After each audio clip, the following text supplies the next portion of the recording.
Oke. Pancen tak jarak. Sampeyan ora krasa sing tak unek-unek Kresna, sing tak lirik Sencaki. Padake apa? Setyaki sabar, sabar. Kajengipun. Kajengipun sinuwun. Lho, aku ora ngopo-ngopo. Kaya ana sing jawel le. Bagong sabar, Bagong sabar. Sapa ya? Aku ora. Ndara Janaka. Aku ya ora. Kowe sih? Mboten. Kowe senengane jual jawel. Anggere kurang jual jawel.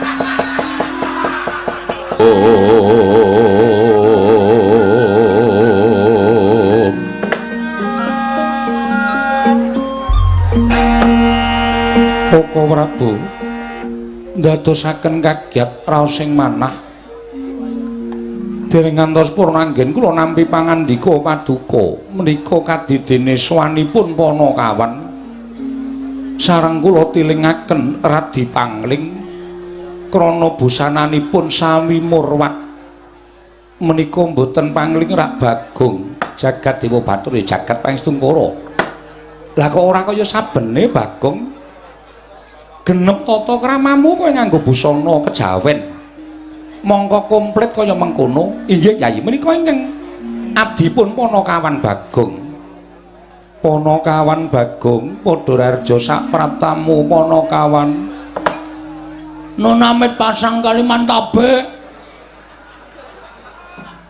tinebena ngiladuni dumawaing tawang towang sinuwun nyun pangapunten saben-saben kula medal sonten awit taun niki kula nembe ngerol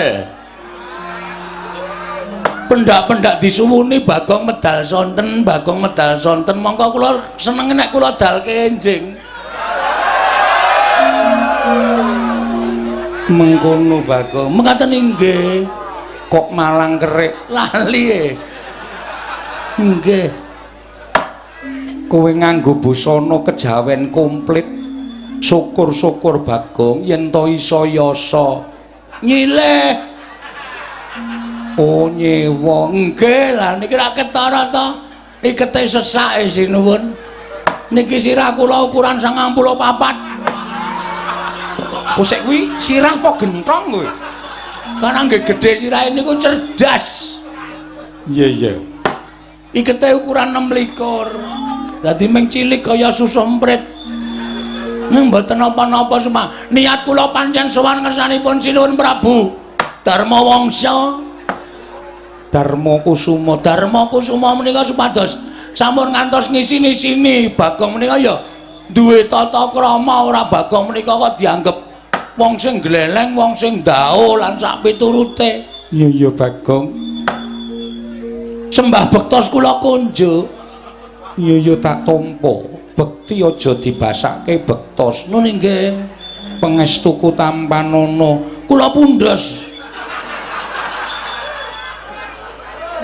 ora sak kula pundi ora usah dibasake nggih kula pundi enggo jimat paripe dayanana ing kasantosan pugulut anu sinuwun iya Bagong pangestuku tampanana nun nggih penak nonggonmu lungguh sampun boten kirang prayogi jagat Dewa Bathara inggih jagat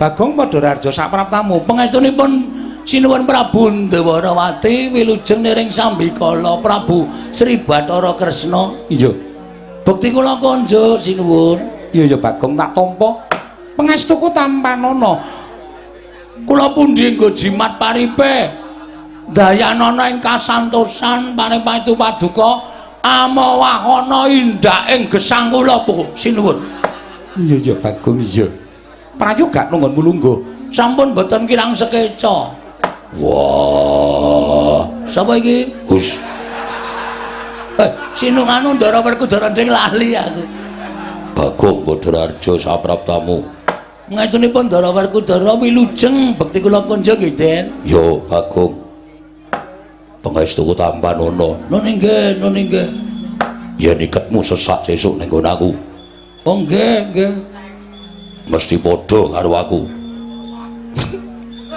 ukuran sirahmu oh nggih sampean gedhe dhuwur kaya ngaten sirahe mesti gedhe Tirahe mesti gedhe, bangane gulune. Iya. Prayoga nunggon mulunggu. Sampun boten kirang prayogi, Ndara. Ponokawan Bagong Podararjo sapraptamu. Pangaturipun Ndara Janaka wilujeng bekti kula kunjuk. Iya Bagong. Nggih. Bagong Podararjo, Bagong Podararjo. Nggih wilujeng Ndara kembar bekti kula kunjuk. Iya iya, pangestuku tampan ana. Iya, pangestuku tampan ana Bagong. Nun nggih. Prayogakna. Nun nggih, sanget anggen kawitadosaken jimat paripe. Mas Bagong wilujeng. Oh, Marsih. Nggih. Selamat wae kowe isih ajeg dadi abdi Ngamarta. Tasih. Syukur. Nomormu ganti kok. Mboten. Kok tak ora tau mlebu. Wal pripun? Kuwi lho sing nang nggon HP lho. WA. Kuwi nek diwaca wa. Ora tau masuk.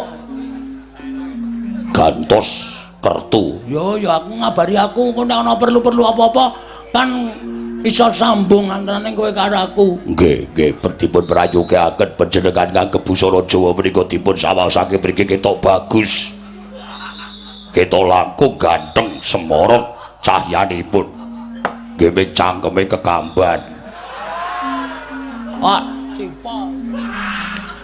Ngunake wong lanang kok cangkeme kekamban. Prayogaken Mas Bagong. Heeh, iki aku lagi penting ora usah sambung rembug. Kowe karo aku ki mung ngabdi. Nggih. Engko ndadukani sinuwun Prabu Darma Kusuma. Nggih. Mangke mampir. Suwung pa. Nggih. Engko tak perloke, dela-dela ya. Nggih. Ponokawan Bagong. Nun, Ana wigati apa Ponokawan dene sira sowan mongko tanpa tinimbalan. sepisan kula ngaturaken sembah pangabekti kunjuk, ndungkap angka kalih sowan kula menika boten saking pikajengan kula piyambak, nanging kula dipun sotaken. Disotke karo sapa? Dikongkoni lho, Diutus. ha. Kula niku diutus kalih Bapak Semar. Saderengipun kula ngaturaken wigatos ing pasewakan, Bapak Semar ngaturaken sembah pangabekti katur Ndara Puntadewa. Iya tak tampa bapakmu ngaturke bekti. Matur sembah nuwun. Angka kalih kula ngaturaken bektinipun simbok katur Ndara Puntadewa. Iya Bagong tak tampa. Tiba sepadha-padha gandeng wong tuamu kuwi piyai sepuh. Mekaten semanten niku ugi. Semanten ugi kula nggih ngaturaken sembahipun Kakang Mas Gareng. Iya tak tampa. Nun nggih. Kalih bojone Gareng nggih ngaturke sembah. Iya tak tampa Bagong. Nggih, Petro nggih ngaturke sembah sungkem. Iya Bagong tak tampa. Nun nggih. Kalian bojone Petro nggih ngaturke sembah sungkem. Iya Bagong. Kalih bojo kula nggih ngaturke sembah sungkem, kalih RT nggen kula niku nggih ngaturke sembah sungkem klebet Pak Duko. Iya Bagong tak tampa. Kamtipnas Pak Kardiyo. Ora iki kok sapa-sapa tok aturke iki. Wis sing jeneng wong dititipi niku nek ora diaturke dosa. Kudu diaturke komplit. Lah iki engko entek-entekke wektu nek tok aturke kabeh wis pokoke ditampa ngono wae. Oh nggih. Lah iki mekaten sinuwun. Mugi ndadosna ing kawuningan. Iya Bagong eneng apa? Kula niku mboten kanthi kanyana-nyana ditimbali arep bapak. Monggo sing adat saben ditimbali niku siji Gareng, loro Petro. Niki Petro kalih Gareng mboten kanggo niku sing ditimbali bapak. Blas ora ana Petro, ora ana Gareng, kula ditimbali bapak. Terus kula sowan ngersaning bapak. Bagong. Dalem, Pak.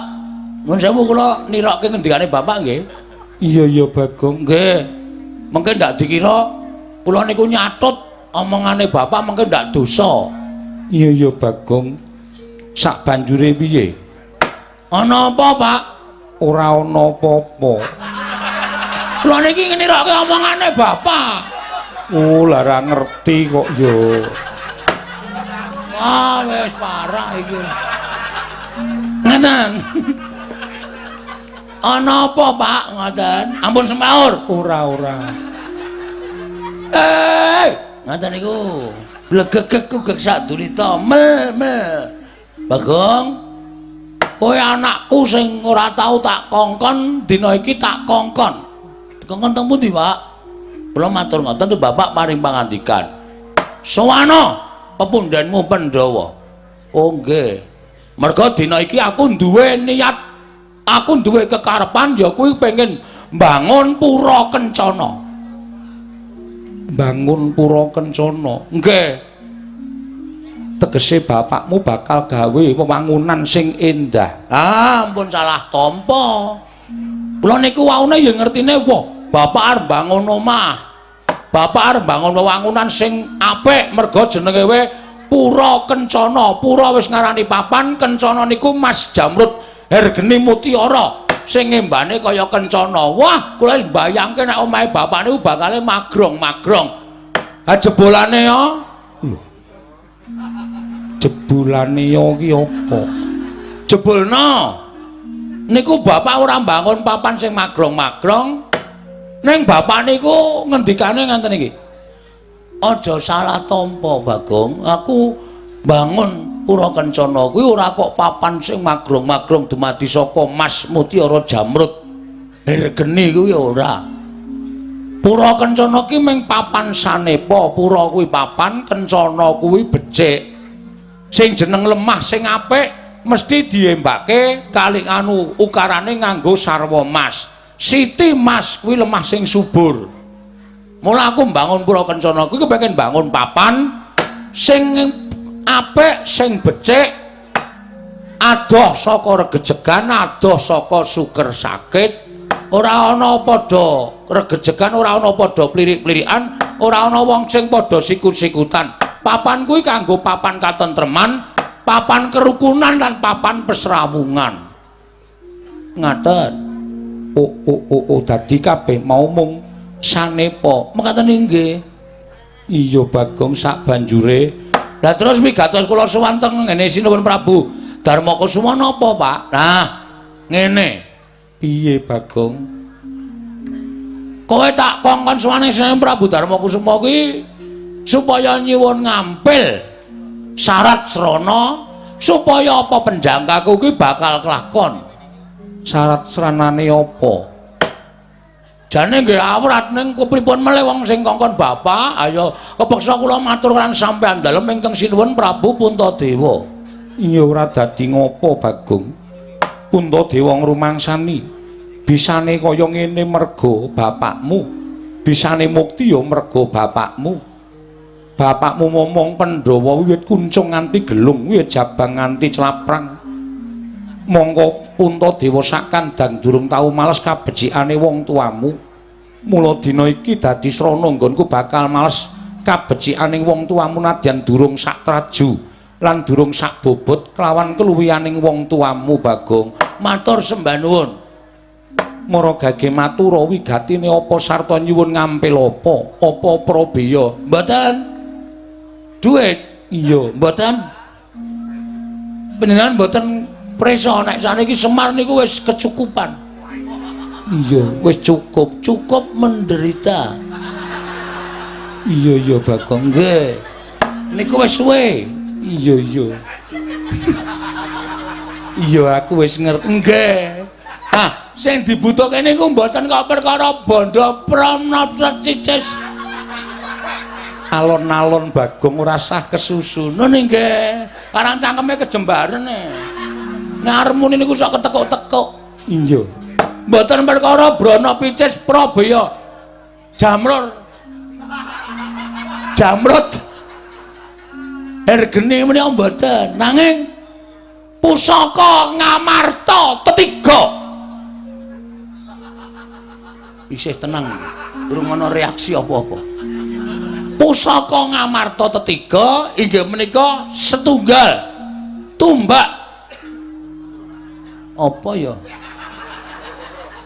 Wah lali aku ki. Mau diweling kok nyatet ya ora tak catet bareng tekan kene. Tumbak Ngamarta. Nggih. Napa asmane sinuwun? Tumbak Karawelang. Nah. Tumbak tempe Karawelang. Ora nganggo tempe. Oh iya, Ding. Tumbak Karawelang angka kalih payung motha. Payung Tunggul Naga. Payung Tunggul Naga angka 3 inggih menika Pustaka Jamil Saipul Jamil. Apa ta? Pustaka Jamus Kelima Sada. Saking bungah kula kaya karang wong lalen niku Pustaka Jamus Kelima Sada. Ketiga menika badhe kula suwun kula boyong wonten ing anu Karang Kadempel dados syarat srana bapangipun bangun Pura Kencana. Werkudara. Nggih. Piye Dimas gandeng pusaka kuwi darbe ing Pandhawa 5. Pun Kakang ora bisa nengahi mung Siadi. Apa dene kadangku 5 cacahe ingkang ndak suwun penemuning Siadi. Wenehna. Semar kuwi gedhe. Gedhe labuhe tumraping Pandhawa. Lelabuhane Semar yen diteraju karo bobote pusaka 3 mau durung ana apa-apane. Wenehna. Tinimbangane ora mbok wenehke nek Bagong nganti bali ning Karang Kadempel, mengko Semar duka karo Pandhawa. Kudu iso mbok gagas mbarep kakangku yen nganti Pandhawa kelangan Semar. Wah, kaya ngopo lakune Pandhawa? Betul. Leres niku. Nek dipikir Semar niku sikil dinggo sirah, sirah dinggo sikil. Momong Pandhawa niku wis cilik-cilik sampeyan isih do cilik-cilik kula ngetutke. Nganti sepriki niki sampeyan wis dadi ratu, sampeyan do mukti ngawibawa Nyakrawati mbau denda. Niku kula ya ora tau njaluk undakan bayar. Ora tau protes, ora tau pripun-pripun. Bapak ya nrimo, wis sampeyan cilik nganti saniki wis dewasa, wis sepuh. Omahe bapak kaya ngono nika blas ra ana sing dandani ya ora tau protes. Niku lho nrimane bapak. Ya Bagong menengo dhisik. Oh nggih. Arjuna piye? Kula nderek kersanipun Kakang Mas Jodipati. Mbok menawi penggenipun Kakang Mas Jodipati menika leres. Nah.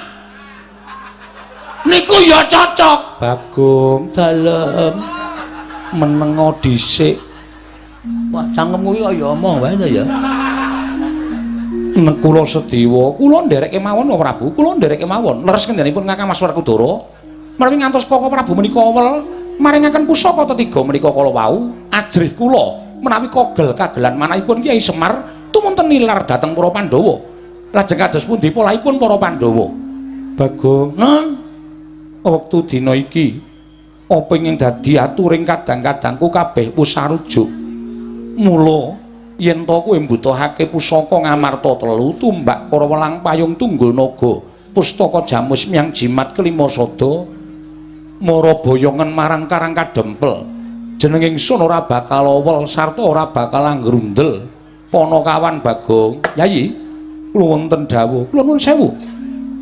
Sampun ngantos kesesa dhateng menapa sampun dipun ngendikaken dening para kadang-kadang kula sedayanipun, namung perkawis menika sampun ngantos dipun petang gampil. Liripun kados pundi paduka paring dawuh mekaten. Yayi, nuwun sewu lho. Sepisan Semar menika namung derajatipun Panakawan. Semar menika namung nuwun sewu. Kasaranipun namung batur. Ingkang sepisan radyaneh petangan kula. Lah kowe ngatasé Semar menika namung Panakawan kok duwe niat bakal mbangun Pura Kencana. Menika engko sepisan. Kula mboten badhe angias, kula mboten badhe ngembe. Duwin kula mboten badhe angilani dhateng kawontenanipun Kyai Semar. Namung sedaya ingkang badhe katindakan menika kapetanga kanthi nalar ingkang ganep sampun ngantos buntung ing tembe wingkingipun. Inggih to menawi Semar menika lair batos nyuwun ngambil pusaka ketiga.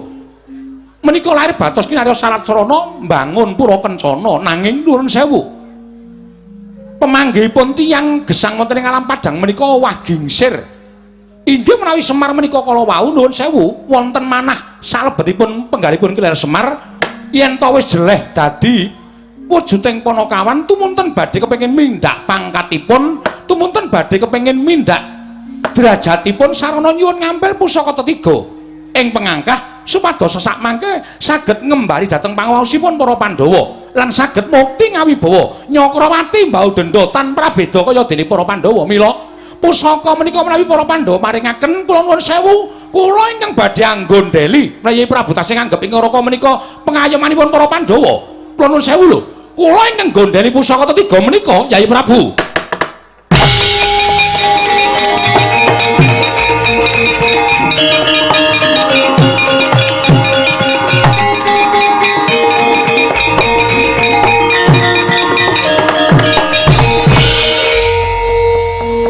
Nuwun sewu sinuwun Prabu Kresna. Bagong piye? Barang sampeyan paring pangandikan kaya ngeten niku kok ati kula kaya ora penak. Lho, ora penak perkara apa? Ora kepenak piye? Peranganing Pandhawa 5 cancah wis paring pangestu, paring palilah kula mboyong pusaka 3. Tumbak Kara Welang, payung Tunggul Naga, pustaka Jamus Myang Jimat Kelima Sada. Nuwun sewu. Lah kok dadi sampeyan duwe penemu nek Semar duwe niat sing ala kepengin dadi piyayi sarana kedurungan pusaka 3. Nuwun sewu. Sampeyan lek ngitung saka ngendi? Hah? Sampeyan lek metung saka ngendi kula tak takon karo sampeyan? Bagong aja ngono, sabar. Sabar apa?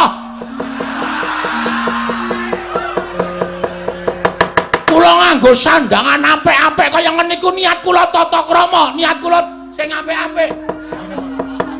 Ora kok kepengin nesu ning gandeng sampeyan wis marai emosi. Ya nuwun sewu, ganti kula. Kula arep nganggo sandangan Jawa. Ngene iki nek gentho ora gentho sisan. Sing jeneng sandangan Jawa niku tulus karo kabribadene. Wong nganggo sandangan Jawa niku atine ya mbudaya. Nek ati kula wis diobak-obak kaya ngene iki sandangan kula seleke, kula wis nganggo sandangan Bagong sak asline ngenten iki. Nek pancen arep bebeda atine Bagong, ayo, ora masalah. Ada. Nun sewu lho sinuwun kula ngungkurke panjenengan. Ora apa-apa, Bagong. Ngono nggih. Ora sah malang kerik. Ora sah malang kerik. Lah pripun? Wulumu kelek rungkut banget. Kula nggih ngingu tinggi. Ngawur bae. Pripun kula tak takon? Apa Semar ki diniat elek? Nek Semar niku nggadah niat sing elek, niat sing ora prayoga. Bingek-bingek. Bingek-bingek. Biyen Semar niku duwe niat sing elek. Neng napa tau Semar duwe niat sing elek? Semar niku pengen bangun pura Kencana. Pura tegese papan. Kencana niku dumadi saka mutiara. Niku wujudan sing apik, sing becik. Bangun papan sing apik, sing becik teng negara Ngamarta mriki. Ngoten. Supaya masyarakate ayem-ayem tentrem, rukun, enten apa-apa aja rukun. Ora mung dangdute aja jotosang. Terus yang dintoki apa kula tak takon? Ngoten. Mula tontonan niku ya sing aja nganti ana gugah huru-hara. Ngono. Iki ya ngapa iki ngrusuhi?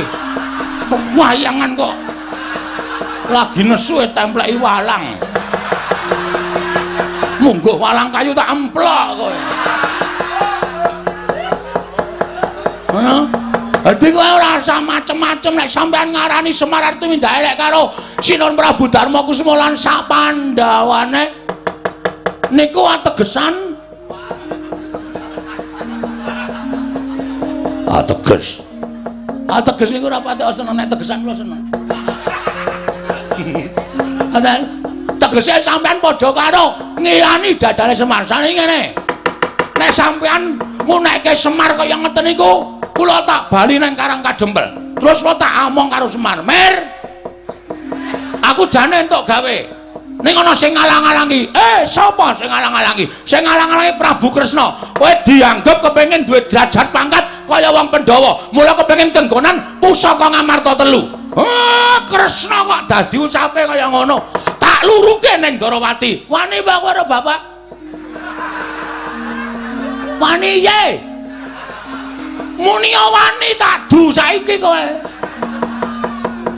Kene sampean ora wani kok ngelek wong sampean ae dhewe ora. Lho, aku ki ra ngelek-elek. Ngelek wae. Kok ngono ora ngelek-elek. Kowe nguneke Semar ben kenggonan derajat pangkat kok ora ngelek-elek ki. Dasarmu apa? Aku mung bedhek ning ngarani wonge. Wah, kok saya Werkudara sabar. Iki lagi gayeng nek babeh ora. Kowe arep ngejawab apa wae? Kowe arep ngejawab apa? Jane ngeten mawon. Berarti sing mepalangi Ratu Ndarawati. Sing mepalangi Prabu Sri Bathara Kresna. Oke, ora masalah. Kula ora wedi karo sampean. Kula ora bakal mundur sejangkah. Ngendikaning para kiai nek nganti anak iso mbelani karo bapak niku tegese anak sing junjung karo derajate wong tuwa. Mikul dhuwur mendem jero karo wong tuwa. Iso nyuwargake wong tuwa kula. Bapak niku kula punjung ingkung gajah saben dina niku ora bakal iso males kabeciane wong tuwa. Sranane men kula kudu iso mbelani karo bapak. Oke. Oke. Sari karep sampean pripun? Aku wis kentekan kata-kata iki. Kalimatku pun telas. Niki anane mung adu otot tak ladeni adu otot. Adu kekuatan tak ladeni adu kekuatan. Wis ben luweh. Modar nang kene ya wis ben.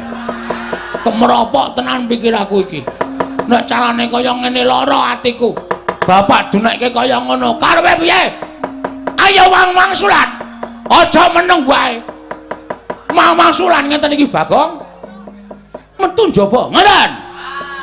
Gampun. Kula niki rasa dikon metu njaba wis bendera tak tokke njaba. Mengke ndak perkarane berat. Ngoten. Rasa to omongi. Ngoten mawon. Kula mben ngendika pripun-pripun? Rupak wani, jembar wani, padangane wani, petengane apa meneh?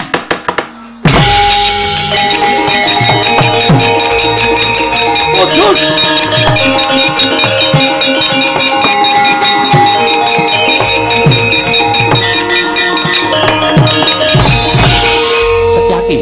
Setyaki.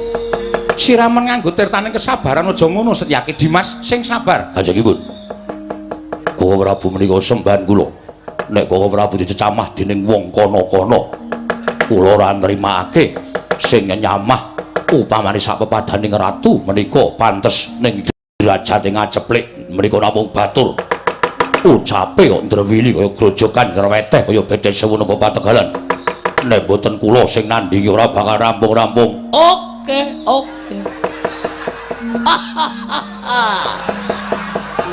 Pancen tak jarak. Sampeyan ora krasa sing tak unek-unek Kresna, sing tak lirik Sencaki.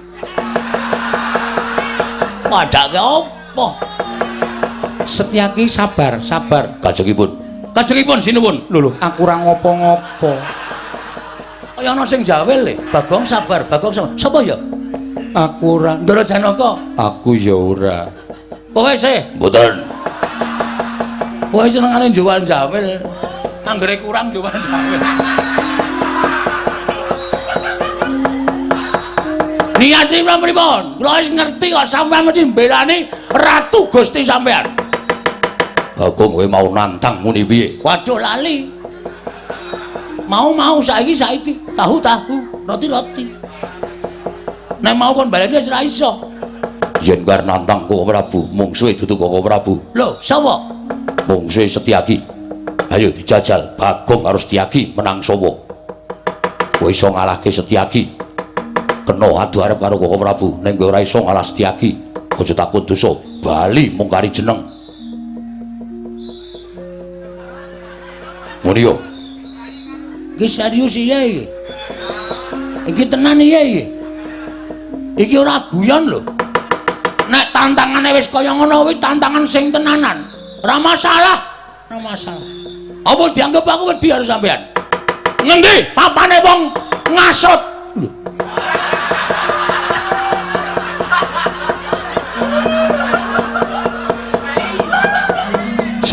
edan. Ndara Werkudara ampun guyu. Niki lulusan kula niku kudu nggo penonton, dudu nggo pemain. Sampeyan niku pemain. Pemain kok guyu ayo ora apik. Apa kate? Tak kira nek arep wani jebul ming. Kon ngasut. Ayo wani ya. Tura wani aku. Metu njaba ah? Oke. Metu njaba kowe. Terima kasih diingatkan. Boleh. Iya, wis rasa kuwatir sencake mesti tak toke njaba. Kowe rasa kuwatir. Ayo dengar ayo, tatutke ora bakal mesti karo kowe balas.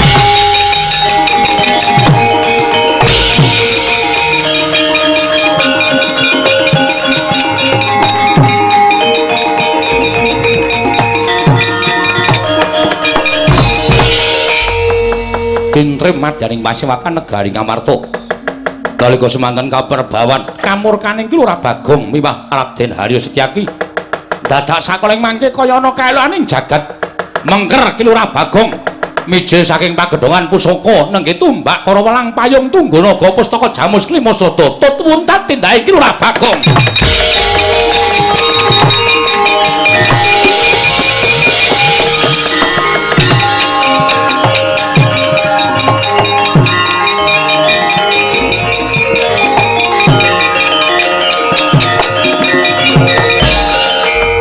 Senjata cakra ingkang tan prabeda panggraitaning kaya menungsa lumrah. Mulat tumbak karo welang payung tunggul naga tut wuntat tindake Lurah Bagong mijil saking kancing glunging nata Ndarawati. Nderekaken lampahing pusaka tetiga wow.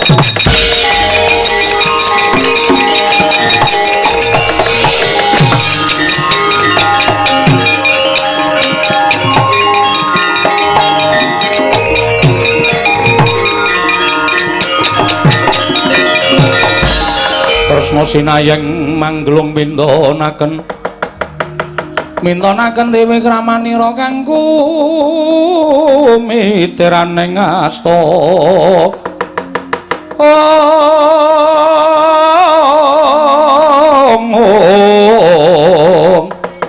kanggo mitiraning asta aneng asta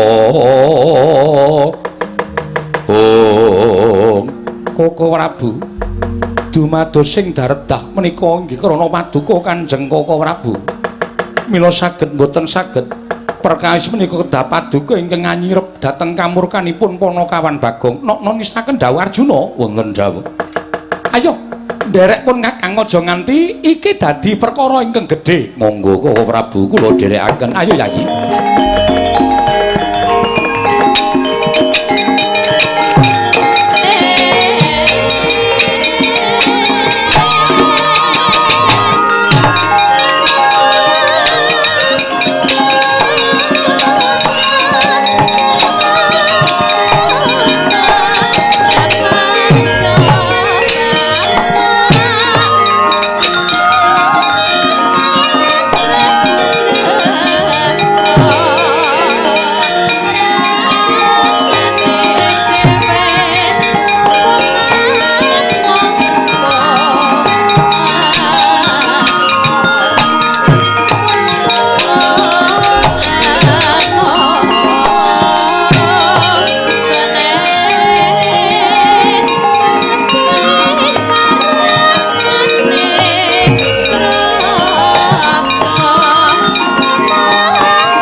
Bala Pandhawa mbiyoga mulung mangung siring sata Kurawa kambahung Kesrugatite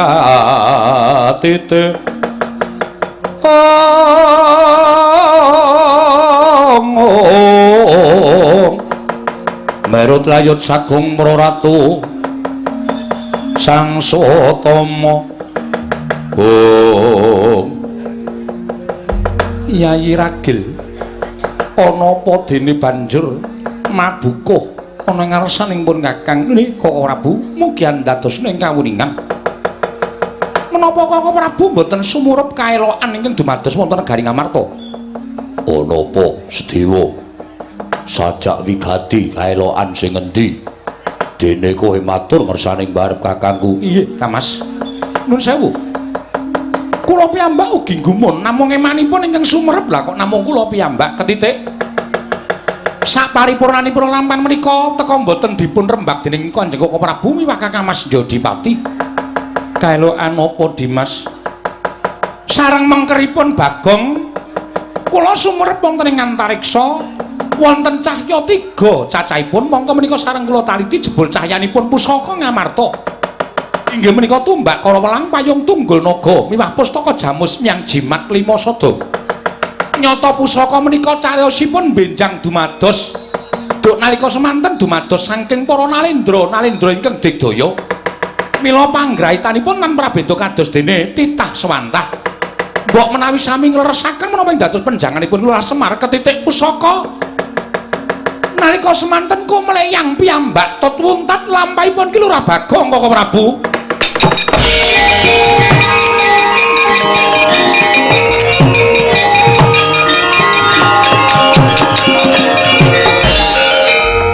Werkudara, Nggih. Nadyan pusaka katelune mau wujuding payung sartane tumbak apa dene Nawala ingkang dlancang putih. Nanging bener ngendikaning Sedewa ingkang duk nalika pusaka mau pancen kedadian saka nalendra ingkang debya Surasekti. Mula ora aneh yen to panggraitane tan prabéda kaya titah swantah. Sedewa matur yen to pusaka telu mau banjur ngetutke marang lakuning Bagong. Wah, yen ngono pancen bener niate Semar. Ora kesasapan tumindak sing ora prayoga. Banjur becike piye Dimas? Dina samengko mbarep kakangku ora usah melu perkara Ngamarta. Terus pun Kakang kudu piye? Tak derake cedhak menyang Karang Kadempel. Mastuti apa kang dadi kersaning Lurah Semar Badranaya? Nggih, Rai.